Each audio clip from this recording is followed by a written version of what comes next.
Good morning, everybody. We are here as part of representing STEM peers today, and we want to talk a little bit about the Mothers in Science conference that we sponsored members from STEM peers to attend earlier this year.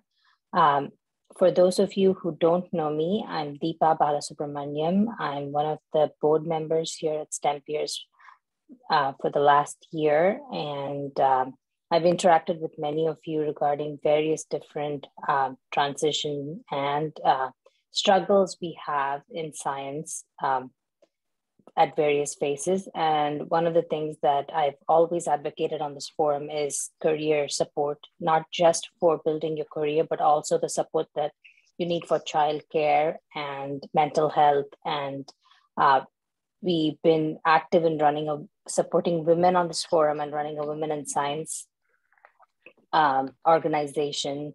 And this was one of those initiatives to collaborate with another nonprofit called Mothers in Science and take advantage of the resources and people there.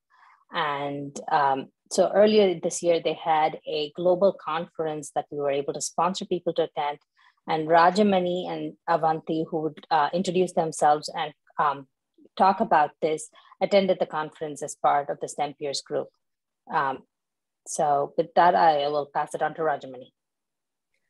Hi, good morning. My name is Rajamani. I'm a member of STEM Peers too. You might have seen me in the Facebook profile as an editor for Club Sci until last year. And for professionally, I'm a data curator at Regeneron.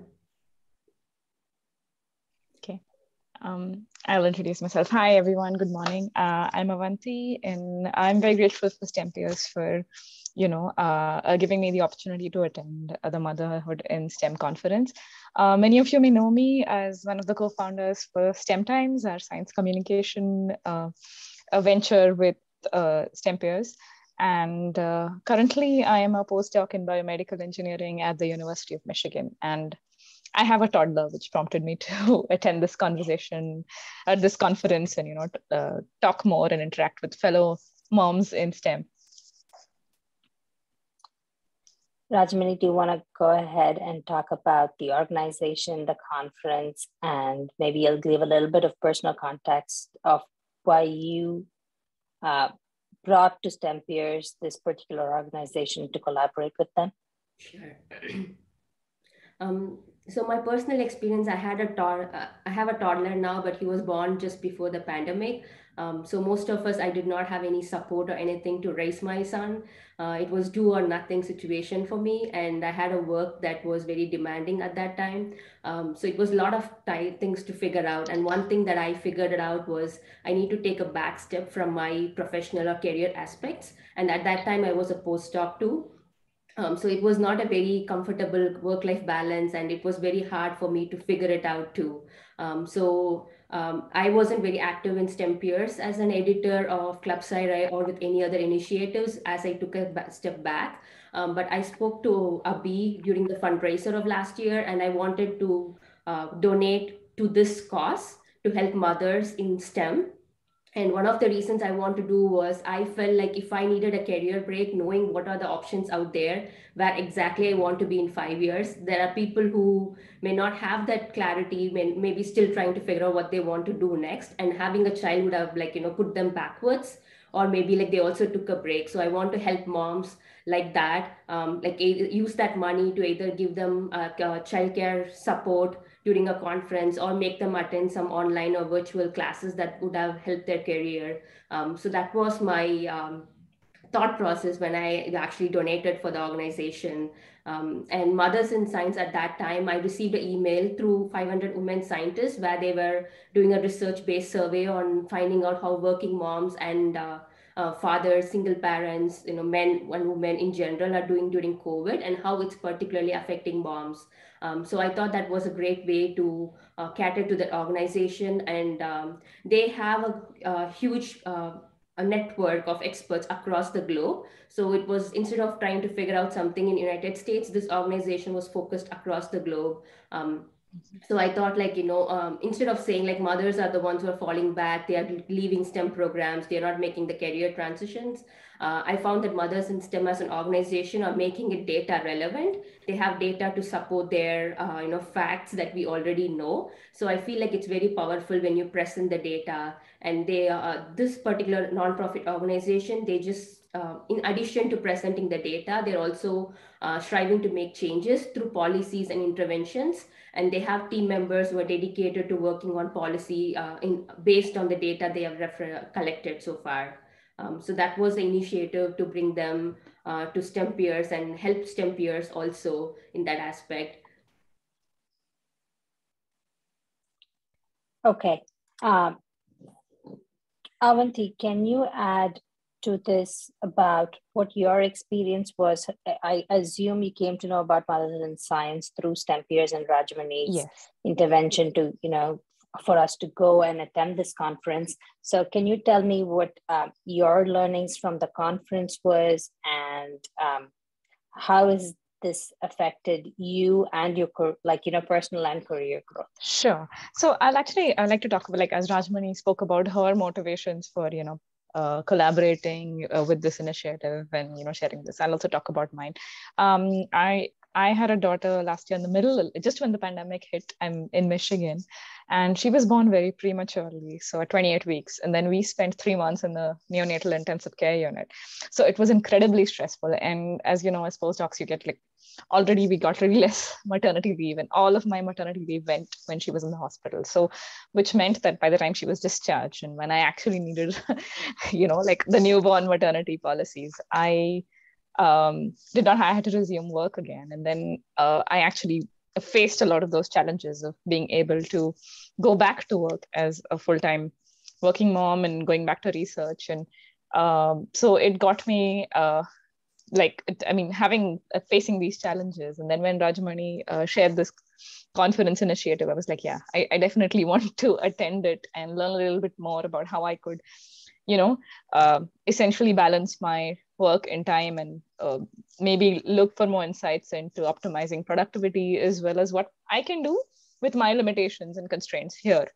And what I really liked about the conference was, of course, it was like, as just building on what Rajmani said, like it was very data driven, so it wasn't just anecdotal. It was also like with a lot of data surveys, and the facts do speak for themselves. It's truly a challenging time, especially, and the pandemic has aggravated the challenges for mothers in STEM disproportionately with gender in and what I really liked about this conference, in addition to this, was there were a lot of discussions on different policies that your research institutions or companies could adopt, as well as what governments could adopt. And in addition to like a shared people sharing their experience and finding that camaraderie and finding like your peer support, knowing you're not alone, it was helpful to think of, to look at possible solutions that could be done at a systemic level, and how different companies were actually, there were representatives who were talking about how they're actually working into making such changes. For example, like, certain people were having discussions with their hiring managers about not penalizing women who take, who have maternity breaks in their resume, especially during the pandemic, or focusing more on having flexible working hours, or flexible assessments of productivity than you would prior to the pandemic, or prior to having a child. So I thought those discussions were extremely fruitful and relevant, and I came out learning a lot more on, okay, came out feeling a lot more positive about this, to be honest. With my experience. Yeah. Okay, thank you for sharing that.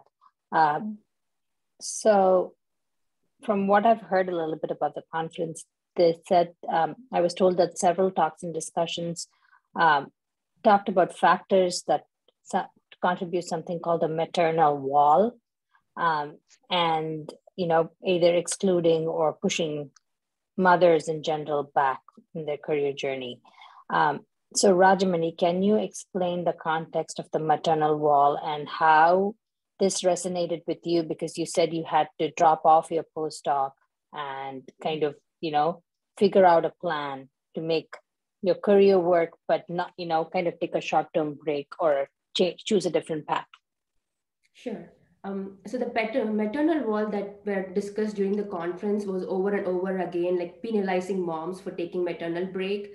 And they also highlighted more about the MD PhD doctors who are going through like a more severe maternal wall than the PhD candidates itself. And also about the discrimination that, you have to take time off for breastfeeding or pumping or, picking the kids from daycare, dropping them to daycare, sickness, and all of it. So all of it affects moms more than the dads in that aspect. And they had a nice 2-minute video explaining like what are the factors and what are some of the reasons that people got lost the job because of being a mom or a new mom at that scenarios. So something that did strike me was from one of the speakers who told about the not having a facility for breast pumping, and this was 5 or 6 years ago, and she couldn't find a room or anywhere, and eventually she had to go to the restroom to pump the supply, and like nobody understood her concern. So that actually hit me very strong, because when I was pregnant, one of the things that my colleagues told me was, find where the pumping room is, get the codes, fill out the forms, and get everything that you need in possession even before you deliver. Like that's like the prime thing that you need in your first year of your baby's life, and it's kind of like a basic need for the baby, but somehow we are like totally missed on it, and there are still instances where we don't have enough pumping facilities.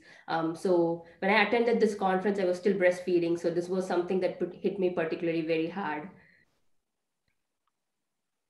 Okay.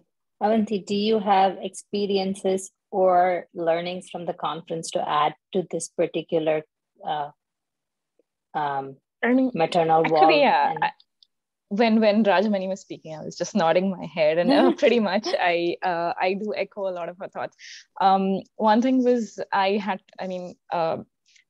fortunately for me, I had an extremely supportive advisor, and also a lot of my work is computational, so I had to work remotely. I didn't have to worry about the pumping aspect, but yeah, I do know my colleagues who did suffer, and I think it's a little, especially in academia, right? So much of it is dependent on how empathetic your advisor is, even if your institute has policies in place. Like, we have lactation rooms in our department and everything, but eventually that maternal wall is it's always there. Like it really very much depending on how understanding and empathetic your supervisor is. So I could. Fortunately, I did not have that experience, but yes, I can definitely sense it with some of my peers who had that. And even during the conference, like when she was, the people were talking about, like just the thought of having to pump in a restroom it's sad. I mean, I understand. I have my own. I could add to this. I had a very supportive advisor when I was a postdoc and I had my first child, because when I was a postdoc, there were lactation rooms and mother, pumping rooms, but they were quite a distance from where my building was, because campuses tend to be huge. Right? And one of the things she did for me was converted an empty office into a space where I could use. She's like, oh, you just need it for 15-20 minutes twice a day. We'll just use foil and this.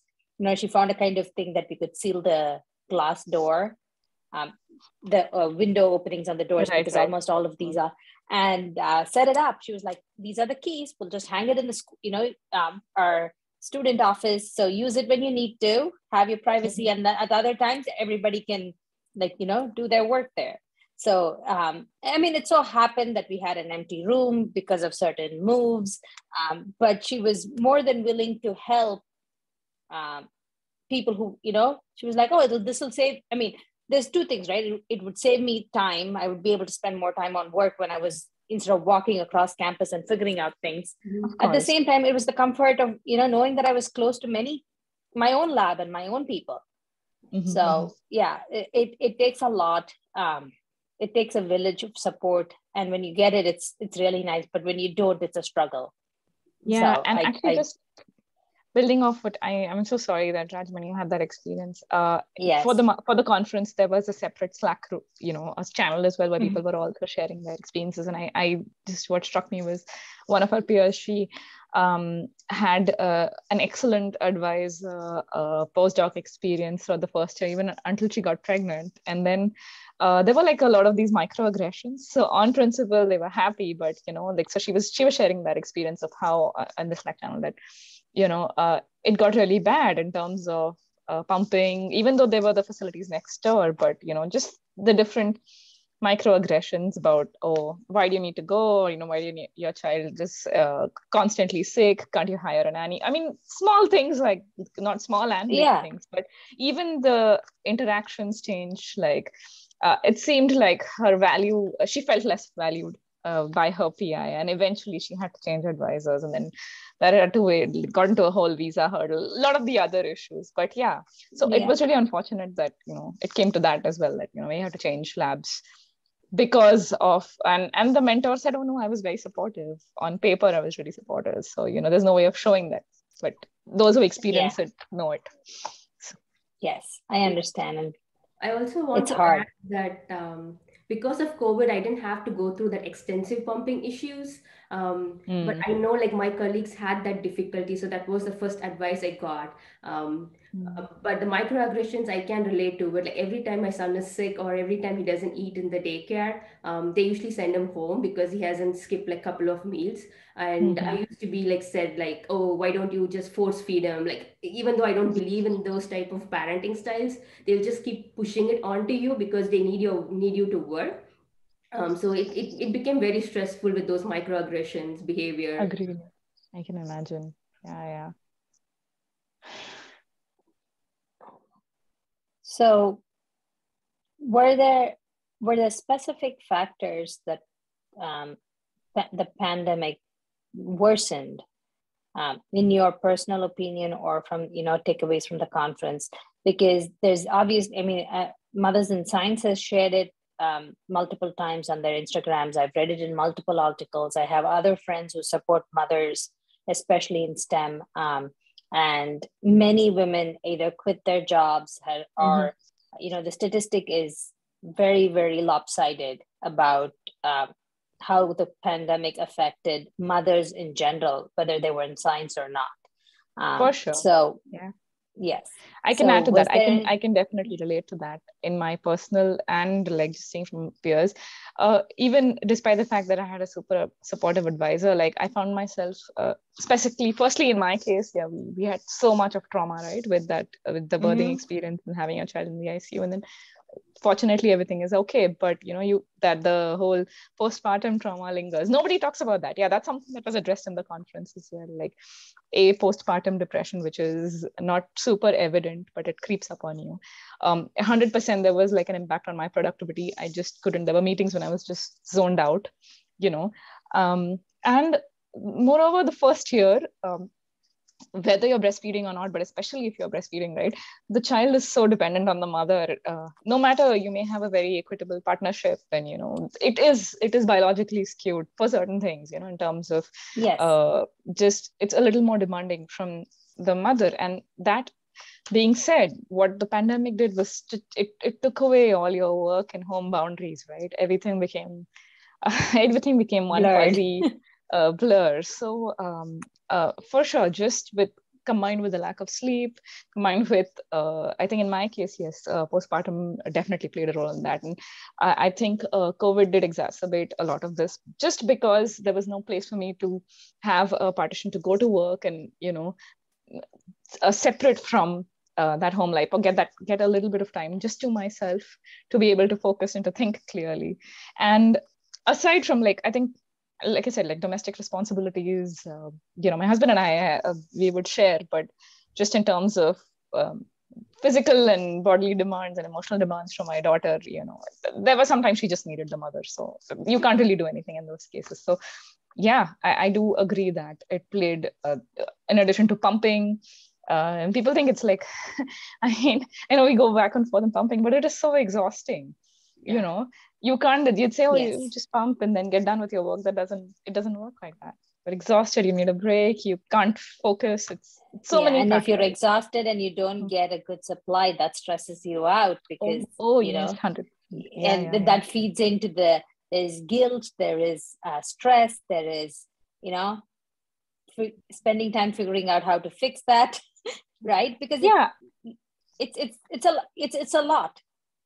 It is a lot. And I think, especially as first time parents, right? I had read about a lot of these things, how they would impact your productivity, but you don't have anything to compare it to. So I was also judging myself about why am I not able to meet my own standards of work efficiency, should I've thought so many times I want to quit, because I'm not able to commit. And I mean, of course, I'm glad I did not, and I had a supportive system, but it has taken me time to reach there. And, talking to, like postpartum, And for sure, I think that's an invisible. And COVID also killed our ability to meet other mothers or similar toddlers and share that experience. Have that peer network, right? That is so important. As you said, it takes a village, and it's not just your family. It's also like fellow peers, fellow mothers, fellow parents, who understand, who can relate to. So I think just those diminishing boundaries definitely added to it. And I for sure felt that burden of disproportionately affecting women. Rajamani would agree. Yeah, I would agree with the work and home boundaries. Like I literally did not have anything in between the sleep cycle and breastfeeding cycle. I'd always be up and working. And that was very stressful because I was not getting enough sleep and I did not realize it down the road. One thing that I would have given myself some grace and accepted that I needed lower expectations on how I'm parenting. That as a first time mom, that was not my case. I was just having an expectation, I was not making it, and that was stressing me. But I would say in general with COVID, just the policies like taking to 2 month visit, 4 month visit all by yourself was particularly difficult for me because I had a C-section, but I also had a lot of bleeding during my C-section. So my physical health was not up par. And when you have all these restrictions where you just take only one parent with you, and disproportionately it falls on the mom because you're the one who are feeding, changing diapers and all of that stuff. So I would say like those things did affect me personally. For sure. And just like Avanti's peer support wasn't there with mommy and me groups or any of it that's being hosted usually. Yeah, totally understand. I'm really thankful that every parent had their own set of challenges when over COVID, whether it be Zoom school or whatever we juggled. But I'm personally thankful that I didn't have a newborn over that phase. Because I've been there. I think both of you referred to it. I think by the time we had our second kid, we could give ourselves more grace and cut more slack. But with the first kid, I give this advice to almost everybody who's pregnant for the first time and comes to me. I'm like, you have no idea what comes after. Like you'll never be prepared for it. And like, that's true. You need to get as much support and save as much energy for that part. Right. So don't think that, whatever complications you have in pregnancy, whatever you go through, what comes after is something you're never prepared for because there's another being completely dependent on, you mostly. And it's hard. So I totally understand. I hope it gets better. I think there are some companies and some groups that are changing policies. And I think organizations like Mothers in Science are making an impact and changing many companies, at least as far as I know, companies that, I work for Eli Lilly, we have a lot of flexibility in our work style now that is definitely helping me as a mother. And I hope other organizations also kind of get on with it. I think the maternity leave part and the time a mother needs with the baby and, how to not affect their career transitions for that requires more work, for sure. Policy changes. But I hope we get there, we all fight for it in our own little ways, I guess. And I'm hoping STEM peers will be able to support things like this in the coming years and maybe do something, have a bigger impact either by collaborating with other nonprofits or, doing more like the surveys we did for women in science and publishing them. There are different avenues we can take, and I hope we do keep growing this. And I think just having repeated conversations about this, and I do feel like a lot of times things are assumed, nobody talks about. Like I said, right, no, I wasn't aware of the breastfeeding and pumping challenges that come because I assumed, it's going to be easy, and then until I joined like the support groups and knowing, okay, there are these issues and there are like so many. So, and I think these are issues that need to be discussed across companies. People need to be more open and comfortable talking about it, and not just let this be among women, going through it. I think because among yourselves, we need men to understand the challenges so that they can support in whatever best not way just they men. can. I think I think mentors and like your company structure, like HR policies, everybody at a systemic level, just like a human way of understanding why you may need a little more time and a little more leeway, a little more empathy, I would say. Yes. After. And do we have any other comments about the conference itself or other things that we could encourage people here at STEM Peers to do? Rajami? Yeah, I have a quick, I think what I really liked about this conference was, like I said, that we were discussing different solutions in addition to like the human aspect of talking and encouraging. For sure, the conference touched about, and the panel discussions on, it would be helpful to have companies, even after the pandemic, talk about flexible work arrangements, not entirely work from home if it demands, but also like the options to work or like be a little more flexible for mothers. And one thing I liked was just in terms of the assessment of productivity, you cannot go by the same standards that you did before, being a little more flexible in terms of valuing it. And there were other options discussed, like how companies can help support parents in terms of including child. I know some countries, like some European countries, do that, paying for childcare, but this was also addressed for specifically in the US, and to take up policies like that as well, like supporting in terms of childcare and essentially not penalizing or trying to understand these biases that may have in terms of people may have bias training, unconscious bias training specifically. To talk about how you shouldn't be penalizing women for having gaps, or just overall reduce productivity. No, I don't want to say reduce productivity because you can't measure it by the same yardstick. So just being variable in general. In terms of, I think most people have seen that working from home and leaving people to get their stuff done has increased productivity for most companies. It has definitely reduced collaboration and certain other creative and innovative aspects of certain parts of businesses, because you don't get to, you don't have those walking to the coffee, getting a cup of coffee and talking about something kind of chat to help you troubleshoot stuff. But so having a mix of both is what's needed. Exactly. Just and flexibility. being able to recognize.